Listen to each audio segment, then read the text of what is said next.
Never forget what it is like to see the world as a child, Senua. Every autumn leaf is like a work of art. Every rolling cloud a moving picture.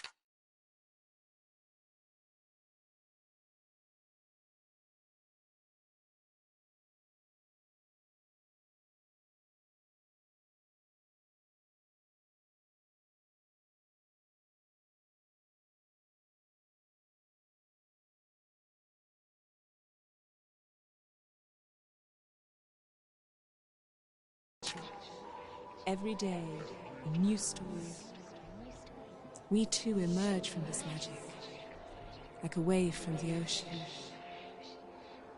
only to return to the sea.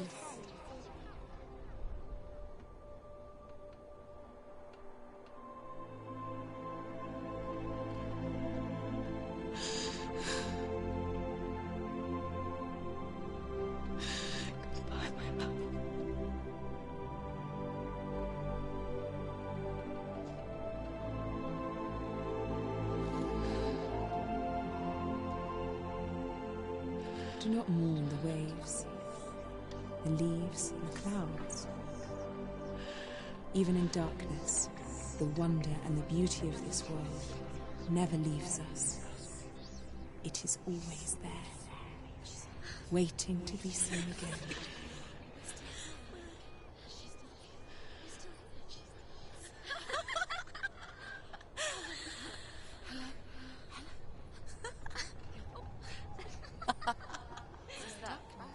Oh no.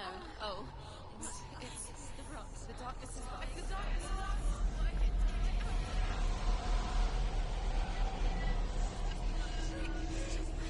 Wait.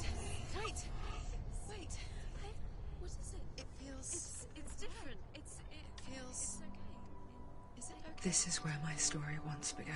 It's different. And so it has to end here. It's changed. Because I cannot see further than this.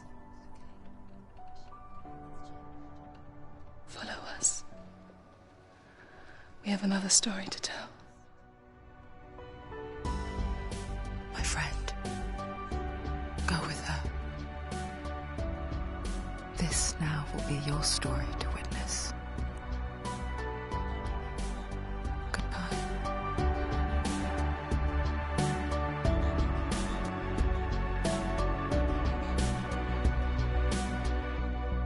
I know it's hard to tell how mixed up you feel, hoping what you need is behind every door. Each time you get hurt, I don't want you to change, 'cause everyone has hopes. You're human after all. The feeling sometimes wishing you were someone else, feeling as though you never belong. This feeling is not sadness, this feeling is not joy. I truly understand. Please don't cry now. Please don't go. I want you to stay. I'm begging you, please. Please don't leave here. I don't want you to hate for all the hurt that you feel. The world is just illusion, trying to change you. Being like you are, well, this is something else. Who would comprehend? But some that do lay claim divine purpose blesses them. Well, that's not what I believe, and it doesn't matter anyway. A part of your soul ties you to the next world, or maybe to the last, but I'm still not sure. But what I do know is to us the world is different as we are to the world. But I guess you would know that. Please don't go. I want you to stay. I'm begging.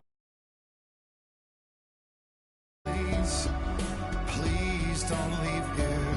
I don't want you to hate for all the hurt that you feel. just illusion, trying to change you. Please don't go, I want you to stay.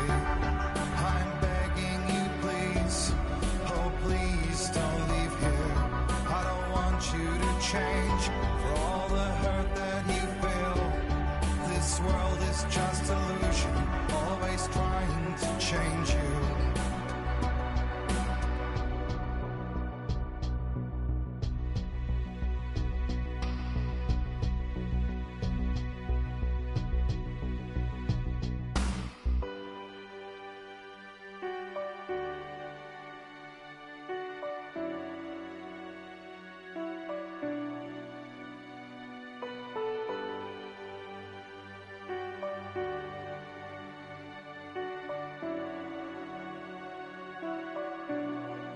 Please don't go, I want you to stay. I'm begging you, please, please don't leave here.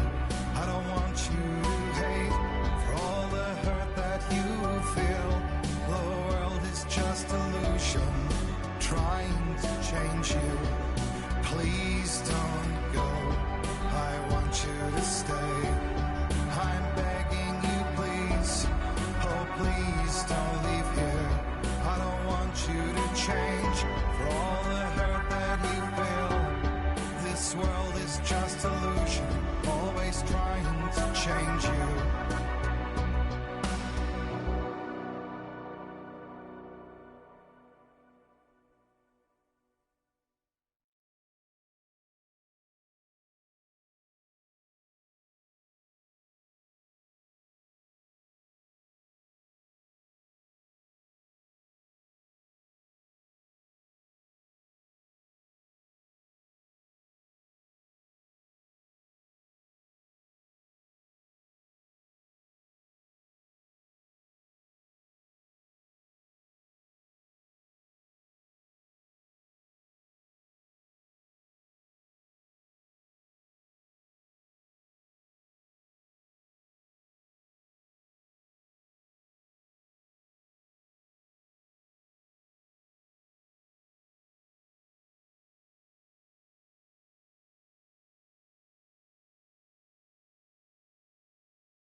Stormy seas and lost souls. Who is it? She's dreamt of this before. It's coming. Is it? They say dreams are visions of our memories, thoughts and fears, as seen by our inner eye.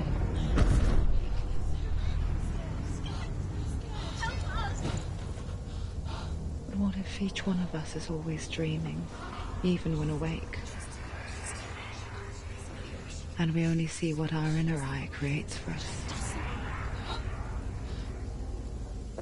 Is this what hell is? A world shaped by Senua's nightmares. Maybe that's why people fear seeing the world through her eyes. Yes, she's scared. Because if you believe that Senua's reality is twisted, you must accept that yours might be too.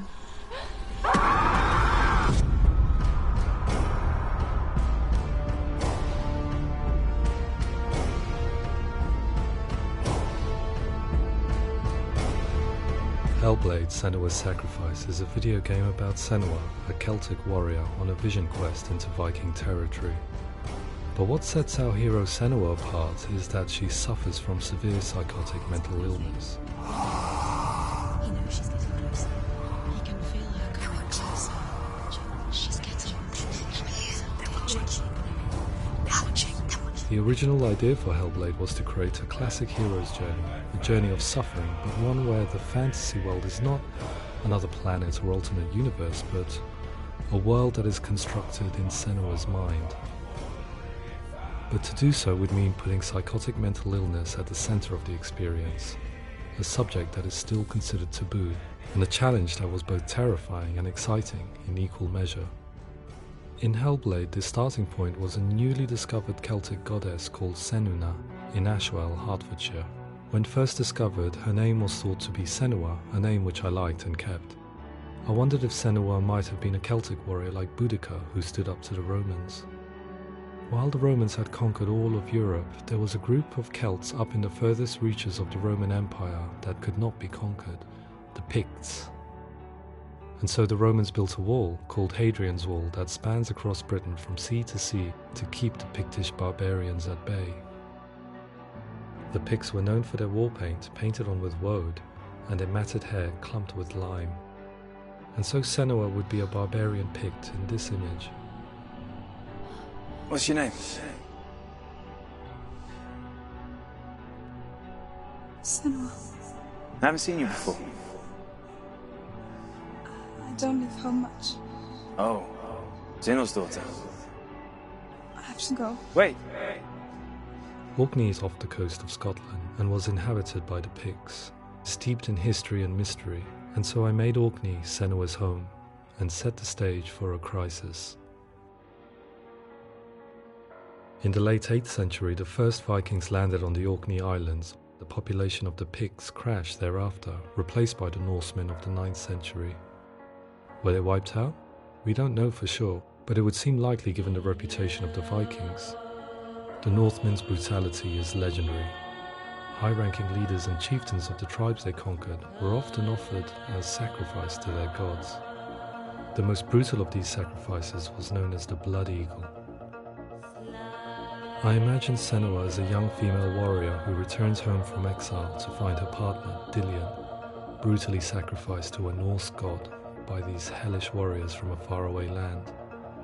I imagine the horror of this moment and how it would have dragged her deep into mental torment.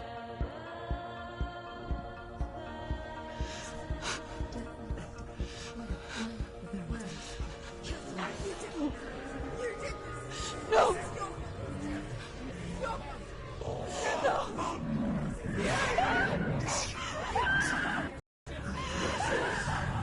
A nuanced perspective on the nature of mental disorder, battle trauma or grief. The Gelt would take to a life in the woods in search of penance, punishment and purgation. And so Senua became a Gelt, cursed by darkness, looking for redemption in the wilds. Another word the Celts used in reference to mental disorders was truth, meaning fool, or liar, one who utters the words of God. They tell of the mad sinner who flees battle into exile and takes on a beastly nature, growing feathers on his body. The character called Ruth in Hellblade is based on a little-known person called Findan, an 8th century Irish Celt who was captured and enslaved by the Vikings, but eventually escaped to Orkney where he became a monk. I will tell you my stories of hell, if I may walk with you. Upon meeting Senua, it would be his stories that fuel her quest deep into their world of gods. The Northmen say the world will come to an end. The sun will grow black, the earth will sink into the sea, the stars will disappear, fire and water will meet, flames will play against the sky, the heavens and earth and all the world will be burned, all the gods will be dead, and the warriors of Valhalla and people everywhere. Senua, prepare yourself for Ragnarok, for it is nigh. So the stage was set for a new adventure, a journey into the Norse underworld called Hell, a vision quest fueled by madness and myth, a fantasy that was created by Senua's own mind, and one that we would experience through her eyes. This is your mission. This is your quest. There is nothing else left. To make a game about a warrior with psychotic mental illness as its central theme was fraught with danger. Mental illness such as psychosis is still taboo and rarely acknowledged in a century of cinema, never mind the new medium of games. Where it does feature, it often conflates psychosis and psychopathy associated with a lack of empathy. It is unfortunate that these two words sound so similar that they are used interchangeably in media. I must admit that I didn't have to look very far to discover my own ignorance of the subject. So we reached out to Paul Fletcher, psychiatrist and professor of health neuroscience at University of Cambridge. Psychosis is a descriptive term, and it refers to having a loss of contact with objective reality. So it's characterized by two main sets of symptoms. One of them is hallucinations, where somebody experiences perceptions when there is no actual objective thing out there to perceive. You're already dead. Who are you? And the other is delusions, where somebody comes to very often bizarre, unpleasant, frightening beliefs when there's no good evidence in favour of them. There's no doubt about it. The source of the darkness is in Helheim, and the goddess Hela holds his soul there. We reached out to Welcome, a biomedical research charity that spends billions on research and awareness programs aimed at improving health. Mental health hasn't always been presented in the media in a way that is particularly helpful. It can be challenging to engage people with the subject matter, and there are a lot of preconceived ideas about mental health, and particularly schizophrenia and psychosis. So we hope our support allows the team to continue to collaborate with Paul Fletcher and with those who have experience of psychosis to create a game that provides a fresh perspective on the condition and allows audiences to engage with it in a way that just wouldn't be possible in any other medium. What started out as a brief consultation convinced me that we were only scratching the surface of an immensely deep and interesting subject that could enrich and change the very nature of the game. That's cool. Thanks so much for coming in. Pleasure. Thanks. It's really interesting for me. I'd love to be involved. It's fascinating. Absolutely. Our understanding of psychosis is still very much a mystery, and ways of treating it are still primitive compared to physical illness. After all, it is easy to see the pain and suffering caused by physical diseases or physical trauma. It is not so easy to see the mental suffering and trauma of severe mental illness. But what if we could find a way to see it? Games are capable of drawing you in for hours on end, playing the role of a character who is different from you, experiencing their perspective, and actively involving you in a world that functions with a different set of rules.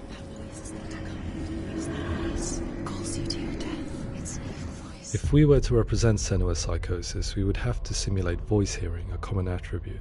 But how can we simulate something we have no first-hand experience of? Professor Charles Fernyhough, a leading expert in voice hearing from Durham University, offered his help. Hearing voices is an experience that is usually associated with severe mental illness, and crucially we know that hearing voices is a part of ordinary life for many people who don't meet the criteria for mental illness. Yeah. Oh, that's not him in real life. We know voices vary according to where they appear in space. Voices can appear far away in the distance, they can appear right there in your ear, they can seem to be coming from inside your head. Based on the information Professor Fernie Ho provided, I put together a sound brief and invited some actors to the studio. We recorded the actors using a binaural microphone, which records the 3D spatial position of sound, replicating the way sound is heard by human ears.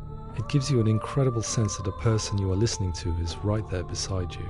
Can't see how she's going.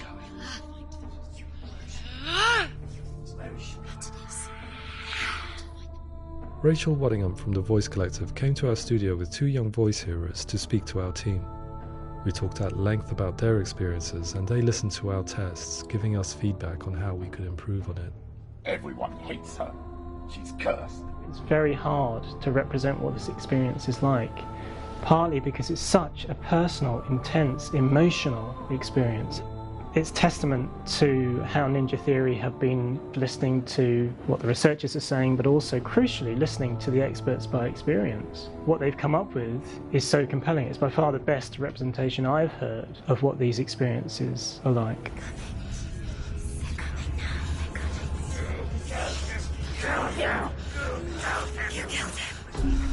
Other common attributes of psychosis are visions and flashbacks. We met with Recovery College East, who work with and care for people recovering from severe mental disorders. A group of service users gave us their first-hand account of what they experience. Sometimes when the visions or what we're seeing is too much, it becomes more difficult until eventually we perhaps don't see anything. The people we spoke to, the stories they told, were fascinating, harrowing and mind-boggling. The reality of what people experienced was vivid, far exceeding what I could possibly have imagined. We went away itching to represent some of these visions and flashbacks in the game. Past will know my heart is so, love is so far away. Don't you know how I wanna feel deeper? I could never know how you grow, all these days are killing me. Now I see deep in me insanity does unfold. I just wanna feel deeper, deeper.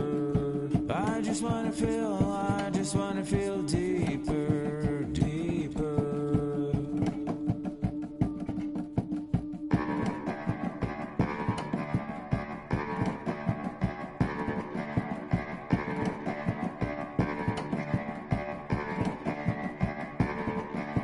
Past will know my heart is so, love is so far away. Don't you know how I wanna feel deeper? I could never know how you grow, all these days are killing me. Feel like this, read like this, I just wanna live, that's all. I just wanna feel deeper, deeper. I just wanna feel deeper, deeper.